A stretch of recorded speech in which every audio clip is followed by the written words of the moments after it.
नमस्कार। देश के कोने कोने से जुड़े हमारे सम्मानित पेंशन धारक साथियों, आप सभी का इस विशेष और महत्वपूर्ण बुलेटिन में मैं हृदय से अभिनंदन करता हूं। आज हम एक ऐसे विषय पर चर्चा करने जा रहे हैं जो केवल एक खबर नहीं, बल्कि भारत के लगभग 81 लाख वरिष्ठ नागरिकों की आशाओं, उनके संघर्ष और उनके आत्मसम्मान की कहानी है। आपके द्वारा भेजे गए अनगिनत संदेश और टिप्पणियां हमें प्राप्त हो रही हैं और उन सभी में एक ही सवाल प्रमुखता से उभर कर आ रहा है। आखिर देश के यशस्वी प्रधानमंत्री श्री नरेंद्र मोदी जी के साथ निर्णायक बैठक कब होगी? आखिर वह शुभ समाचार कब मिलेगा जिसका हम सभी को वर्षों से इंतजार है? तो आज हम आपको बताना चाहते हैं कि इंतजार की घड़ियां शायद अब समाप्त होने की कगार पर है। सूत्रों के हवाले से जो खबरें निकल कर आ रही हैं वे इस ओर इशारा कर रही हैं कि एक बहुत बड़ा और ऐतिहासिक निर्णय लिया जा चुका है। क्या प्रधानमंत्री जी ने EPS 95 पेंशन धारकों के पक्ष में कोई बड़ी घोषणा कर दी है? क्या आपकी मांगें मान ली गई हैं? हाल ही में संपन्न हुई प्रेस कॉन्फ्रेंस और दिल्ली में लगातार चल रही उच्च स्तरीय बैठकों का असली सच क्या है? आज हम इन सभी पहलुओं से पर्दा उठाएंगे। हम आपको यह भी बताएंगे कि वह कौन सी नई सूची है जिसे तैयार किया जा रहा है और क्यों इस सूची में शामिल होने वाले कुछ पेंशन धारकों के खाते में RSH 500 की राशि आने की प्रबल संभावना बन रही है। यह सूची किसके आदेश पर और किस उद्देश्य से बनाई जा रही है, यह जानना आपके लिए अत्यंत आवश्यक है। इसके साथ ही हम आपको कमांडर अशोक रावत जी की उस नवीनतम उद्घोषणा का पूरा विश्लेषण दिखाएंगे और संसद के भीतर एक बार फिर से गूंजी आपकी आवाज की वह वीडियो क्लिप भी विस्तार से समझाएंगे जिसने सत्ता के गलियारों में हलचल मचा दी है। मैं आप सभी से एक विशेष आग्रह करना चाहता हूं।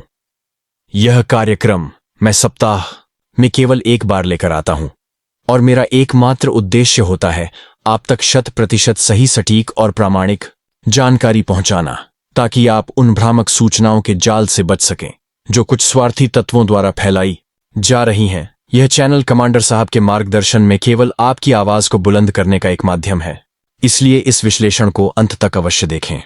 जिन साथियों ने अभी तक इस अभियान रूपी चैनल को सब्सक्राइब नहीं किया है, उनसे मेरा विनम्र निवेदन है कि इसे सब्सक्राइब करके इस महाअभियान का हिस्सा बने, क्योंकि आपकी एकता ही हमारी सबसे बड़ी शक्ति है।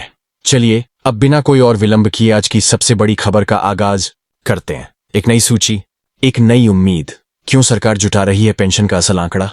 सबसे पहली और सबसे महत्वपूर्ण बात जो आपको समझनी है वह यह है कि EPS 95 पेंशन की लड़ाई अब एक नई और निर्णायक चरण में प्रवेश कर चुकी है। हाल ही में राष्ट्रीय संघर्ष समिति NICC के शीर्ष नेतृत्व की केंद्रीय श्रम मंत्री श्री मनसुख मांडविया जी के साथ एक अत्यंत महत्वपूर्ण बैठक हुई। इस बैठक में मंत्री जी ने एक ऐसा बिंदु उठाया जिसने इस पूरे आंदोलन की दिशा को नई स्पष्टता प्रदान की है। उन्होंने कहा कि कोई भी नीतिगत निर्णय लेने से पहले सरकार के पास एक ठोस और विस्तृत डाटा होना अनिवार्य है।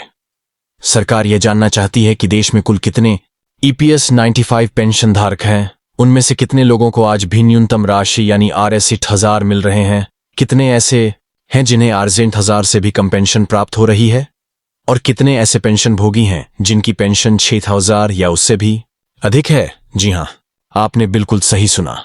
यह एक चौंकाने वाला तथ्य है कि इस योजना के तहत पेंशन वितरण में भारी असमानता है। एक तरफ लाखों पेंशन भोगी RSH 1000 जैसी मामूली राशि पर गुजारा करने को विवश हैं, तो वहीं कुछ ऐसे भी हैं जिन्हें RSH 1000 से अधिक की पेंशन मिल रही है। श्रम मंत्री जी का यह कहना था कि जब तक यह पूरा आंकड़ा स्पष्ट रूप से सामने नहीं आ जाता तब तक किसी भी फार्मूले पर आगे बढ़ना मुश्किल होगा। इसी निर्देश के बाद एक राष्ट्रव्यापी स्तर पर नई सूची तैयार करने की प्रक्रिया का शुभारंभ किया गया है। यह सूची सिर्फ एक डाटा संग्रह नहीं, बल्कि यह आपकी जीत का आधार बनने जा रही है। क्यों? क्योंकि जब यह आंकड़ा सरकार और देश के सामने आएगा कि लाखों वरिष्ठ नागरिक आज भी गरीबी रेखा से नीचे जीवन यापन करने वाली पेंशन राशि पर निर्भर हैं, तो सरकार पर एक नैतिक और राजनीतिक दबाव बनेगा कि वह न्यूनतम पेंशन में सम्मानजनक वृद्धि करें। यही वह सूची है जिसके आधार पर यह तय होगा कि शुरुआती चरण में किन लोगों को बढ़ी हुई पेंशन का लाभ दिया जाएगा। यह मुद्दा केवल श्रम मंत्रालय तक सीमित नहीं है, बल्कि यह सुप्रीम कोर्ट में चल रहे मामले में भी एक महत्वपूर्ण साक्ष्य के रूप में प्रस्तुत किया जाएगा। सुप्रीम कोर्ट ने भी पहले के आदेशों में डाटा और आंकड़ों की स्पष्टता पर जोर दिया है। इसलिए आप सभी से यह अनुरोध है कि आप अपने राज्य और अपनी वर्तमान पेंशन राशि की जानकारी हमें कमेंट्स में अवश्य बताएं, ताकि इस डाटा को संकलित करने में सहायता मिल सके। संसद मेंगून जी, आपकी आवाज जब सरकार के जवाबों पर उठे तीखे सवाल। अब हम आपको ले चलते हैं देश के सबसे बड़े पंचायत यानी भारतीय संसद के गलियारों में, जहां हाल ही में पुरानी पेंशन योजना का मुद्दा उठाया गया। हालांकि यह मुद्दा सीधे तौर पर ईपीएस 95 से जुड़ा हुआ था, पर इस चर्चा के दौरान जो भावनाएं और तर्क सामने आए वे हर उस कर्मचारी और पेंशन भोगी के दर्द को बयां करते हैं जो अपनी सामाजिक सुरक्षा के लिए सरकार की ओर देख रहा है। एक माननीय सांसद ने सदन में सरकार से सीधा सवाल पूछा कि क्या पुरानी पेंशन व्यवस्था को समाप्त करके जो नई पेंशन स्कीम एनपीएस लागू की गई है, उसे लेकर कर्मचारी और शिक्षक संगठनों में भारी आक्रोश है। इस सीधे सवाल का जवाब सरकार ने लिखित रूप में जो दिया वह टालमटोल भरा और विषय से भटकाने वाला था। सरकार ने अपने जवाब में यह तो बताया कि नई प्रणाली राजकोषीय संतुलन बनाए रखने और असंगठित क्षेत्र के लिए भी बेहतर है, लेकिन उन्होंने उस सवाल का जवाब नहीं दिया जिसमें आक्रोश और रोष की बात की गई थी। इस पर सांसद महोदय ने सदन में खड़े होकर सरकार को आईना दिखाया। उन्होंने एक के बाद एक उदाहरण दिए। उन्होंने पूछा कि 1 अगस्त 2025 को अटेवा के नेतृत्व में दिल्ली के रामलीला मैदान पर जो लाखों की भीड़ इकट्ठी हुई थी, क्या वह इस खुशी में हुई थी कि उनकी पुरानी पेंशन खत्म कर दी गई? उन्होंने पूछा कि 26 सितंबर 2024 को जो प्रदेश भर में जना आक्रोश रैली निकाली गई, क्या वह इस उत्सव में हुई थी कि आप पुरानी पेंशन समाप्त कर दीजिए? उन्होंने एक बहुत ही मार्मिक और शक्तिशाली तर्क दिया जो सीधे आपके दिलों को छू जाएगा। उन्होंने कहा, माननीय सभापति महोदय, लोक कल्याणकारी राज्य व्यवस्था में हर कार्य को हानि लाभ के चश्मे से नहीं देखा जाता। यह एक वाक्य उन सभी तर्कों को ध्वस्त कर देता है जो सरकारें वित्तीय घाटे का हवाला देकर आपकी मांगों को खारिज करती आई हैं। एक कर्मचारियां, एक पेंशन भोगी सरकार के लिए केवल एक आंकड़ा नहीं है, वह एक इंसान है जिसने अपनी पूरी जिंदगी देश और समाज की सेवा में समर्पित कर दी है। उसे सेवानिवृत्ति के बाद एक सम्मानजनक जीवन देना सरकार का दायित्व है, ना कि कोई एहसान। ये बहस इस बात का प्रमाण है कि पूरे देश में पेंशन को लेकर एक बेचैनी का माहौल है और आपकी ईपीएस 95 की लड़ाई उस बड़ी लड़ाई का एक अभिन्न अंग है। आपकी मांग भी यही है कि जब महंगाई आसमान छू रही है तो हमें हानि लाभ के तराजू पर ना तोला जाए, बल्कि में हमारा हक दिया जाए। जमीनी हकीकत, जापान प्रदर्शन और एक राष्ट्रव्यापी संघर्ष, यह लड़ाई केवल दिल्ली के बंद कमरों या संसद के गलियारों में नहीं लड़ी जा रही है। इस लड़ाई की असली ताकत आप हैं, जो देश के हर गांव, हर कस्बे और हर शहर में मौजूद है। कमांडर अशोक रावत जी के आह्वान पर पूरे भारत में एक साथ सौंपने का कार्यक्रम चलाया जा रहा है। चेन्नई से लेकर जम्मू तक और गुजरात से लेकर अरुणाचल प्रदेश तक हर जिले में पेंशन भोगी एकजुट होकर जिलाधिकारियों, सांसदों और मंत्रियों को अपनी मांग का झापन सौंप रहे हैं। और इस लड़ाई में अब आप अकेले नहीं हैं। सबसे हृदयस्पर्शी तस्वीरें तब सामने आती हैं जब आपके घर परिवार के सदस्य, आपके बेटे बेटियां और यहां तक कि आपके नाती नाती ने भी इस आंदोलन में आपका साथ देने के लिए आगे आ रहे हैं। वे भी अधिकारियों को झापन सौंप रहे हैं और अपने बुजुर्गों के सम्मान के लिए आवाज उठा रहे हैं। यह इस बात का संकेत है कि यह अब केवल पेंशन भोगियों का आंदोलन नहीं रहा, यह एक पीढ़ीगत सम्मान की लड़ाई बन चुका है। राष्ट्रीय संघर्ष समिति के पदाधिकारी एकजुट हैं। दिल्ली, बेंगलुरु, चेन्नई जैसे बड़े शहरों में लगातार बैठकें हो रही हैं। आगे की रणनीति तैयार की जा रही है और सरकार के हर स्तर पर संवाद स्थापित करने का प्रयास किया जा रहा है। रक्षा मंत्री श्री राजनाथ सिंह जी से लखनऊ में हुई मुलाकात इसी कड़ी का एक हिस्सा थी। उस बैठक में प्रतिनिधिमंडल ने स्पष्ट रूप से RS5 न्यूनतम पेंशन, महंगाई भत्ता और पेंशनधारियों के लिए मुफ्त चिकित्सा सुविधा की मांग रखी थी। रक्षा मंत्री जी, जो लखनऊ से सांसद भी हैं, ने आश्वासन दिया था कि वह प्रधानमंत्री जी के साथ एक बैठक आयोजित करवाने का पूरा प्रयास करेंगे। सितंबर माह में इस बैठक की उम्मीद की जा रही थी और अब अक्टूबर तथा नवंबर में भी इसके लिए प्रयास लगातार जारी हैं। इसीलिए यदि आप घर पर बैठे हैं और किसी कारणवश इन प्रदर्शनों में शामिल नहीं हो पा रहे हैं तो निराश ना हो। आप इस चैनल को सब्सक्राइब करके और यह वीडियो हर ग्रुप में साझा करके भी इस अभियान में अपना अमूल्य योगदान दे सकते हैं। आपकी डिजिटल भागीदारी भी उतनी ही महत्वपूर्ण है। सावधान रहें, एक और लड़ाई भ्रामक सूचनाओं और झूठी खबरों के खिलाफ भी चल रही है। मेरे प्यारे साथियों, जहां एक ओर हम सरकार और व्यवस्था से अपने हक की लड़ाई लड़ रहे हैं, वहीं दूसरी ओर हमें अपने ही बीच छिपे कुछ ऐसे तत्वों से भी सतर्क रहना है जो इस पवित्र आंदोलन को कमजोर करने की साजिश कर रहे हैं। पिछले कुछ समय से देखा जा रहा है कि कई यूजर्स द्वारा EPS 95 पेंशन को लेकर निरंतर भ्रामक और झूठी खबरें फैलाई जा रही हैं। ये लोग माननीय प्रधानमंत्री जी, श्रम मंत्री जी, वित्त मंत्री जी और EPFO के अधिकारियों की तस्वीरों का दुरुपयोग करके ऐसी खबरें बनाते हैं जिनका सच्चाई से कोई वास्ता नहीं होता।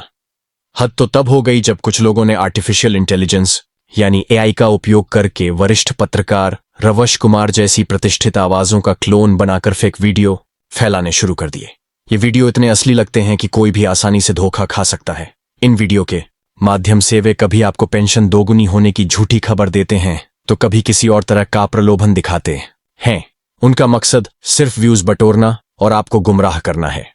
इस गंभीर मुद्दे को लेकर सेवानिवृत्त कर्मचारी राष्ट्रीय समन्वय समिति के राष्ट्रीय महासचिव श्री प्रकाश पाठक जी ने एक आधिकारिक पत्र सीधे प्रधानमंत्री कार्यालय यानी PMO को लिखा है।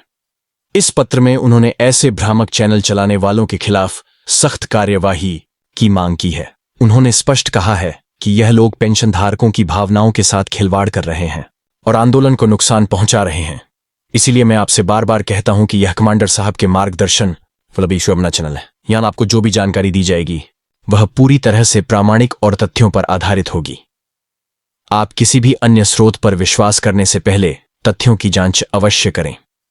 अब बात करते हैं उस सबसे बड़े सवाल की, पेंशन आखिर कितनी बढ़ेगी। राष्ट्रीय संघर्ष समिति की प्रमुख मांग है न्यूनतम Rs 7500 पेंशन, महंगाई भत्ता और चिकित्सा सुविधा।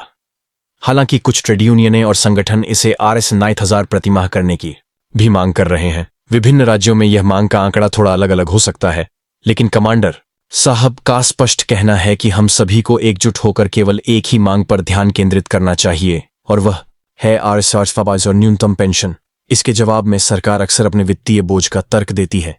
भारतीय जनता पार्टी सरकार के सूत्रों का कहना है कि वे पेंशन धारकों के प्रति संवेदनशील हैं, लेकिन एक साथ इतनी बड़ी वृद्धि करना संभव नहीं है। वे आंकड़े देते हैं कि जहां वर्ष 2022-23 में पेंशन पर Rs 000 करोड़ की राशि वितरित की गई थी, वहीं वर्ष 2023-24 में यह बढ़कर 27,000 करोड़ हो गई। सरकार का कहना है कि वे राशि में निरंतर बढ़ोतरी कर रहे हैं और भविष्य में भी करते रहेंगे, लेकिन यह एक क्रमिक प्रक्रिया होगी। मगर हमारा तर्क स्पष्ट है, यह क्रमिक प्रक्रिया पिछले 10 वर्षों से चल रही है और इस दौरान महंगाई रॉकेट की गति से बढ़ी है। अब और इंतजार करना लाखों वरिष्ठ नागरिकों के साथ अन्याय होगा। अंतिम शब्द कमांडर साहब का संदेश और आगे का रास्ता। अंत में मैं आपको कमांडर अशोक रावत जी का वह संदेश देना चाहता हूं जो उन्होंने हाल ही में अपने संबोधन में दिया है। उन्होंने कहा, यह आंदोलन तब तक समाप्त नहीं होगा जब तक बढ़ी हुई पेंशन की राशि हर एक पेंशन भोगी के बैंक खाते में नहीं पहुंच जाती। हमने जो संघर्ष शुरू किया है, हम उससे 1 इंच भी पीछे नहीं हटेंगे। सरकार को यह लग रहा था कि हम थक जाएंगे, हम हार मान लेंगे, लेकिन दिल्ली के जंतर मंत्र पर एकत्रित हुई हमारी संख्या ने उन्हें हमारी ताकत का एहसास करा दिया है। मैं माननीय मंत्री श्री मनसुख मांडविया जी, सांसद श्रीमती हेमा मालिनी जी और सांसद श्रीमती सुप्रिया सुले जी का धन्यवाद करता हूं जिन्होंने हमारी आवाज को सही मंच पर उठाया। लेकिन यह लड़ाई अभी खत्म नहीं हुई है, यह अपने अंतिम और निर्णायक दौर में है और हमें पहले से कहीं ज्यादा एकजुट और सतर्क रहने की जरूरत है। तो मेरे साथियों, यही है आज की पूरी तस्वीर। एक तरफ सरकार आंकड़े जुटा रही है, दूसरी तरफ संसद में आपकी आवाज गूंज रही है, तीसरी तरफ सड़कों पर आपका संघर्ष जारी है और चौथी तरफ भ्रामक खबरों के खिलाफ भी एक जंग छिड़ी हुई है। यह एक बहुआयामी लड़ाई है और इसमें जीत के लिए हम सबको अपना अपना योगदान देना होगा। मेरा आपसे पुनः निवेदन है, इस चैनल को सब्सक्राइब करें, लोगों को जोड़ें और कमेंट में अपने राज्य और अपनी पेंशन की जानकारी अवश्य लिखें। अगर आप कमांडर साहब के साथ जूम मीटिंग के माध्यम से सीधे जुड़ना चाहते हैं तो कमेंट में अवश्य बताएं। हम आपको जोड़ने का पूरा प्रयास करेंगे। हम आपको विश्वास दिलाते हैं कि हम आप तक केवल और केवल सच्ची और सटीक जानकारी पहुंचाते रहेंगे। आपके धैर्य, आपके साहस और आपके संघर्ष को मेरा सलाम। बहुत बहुत धन्यवाद।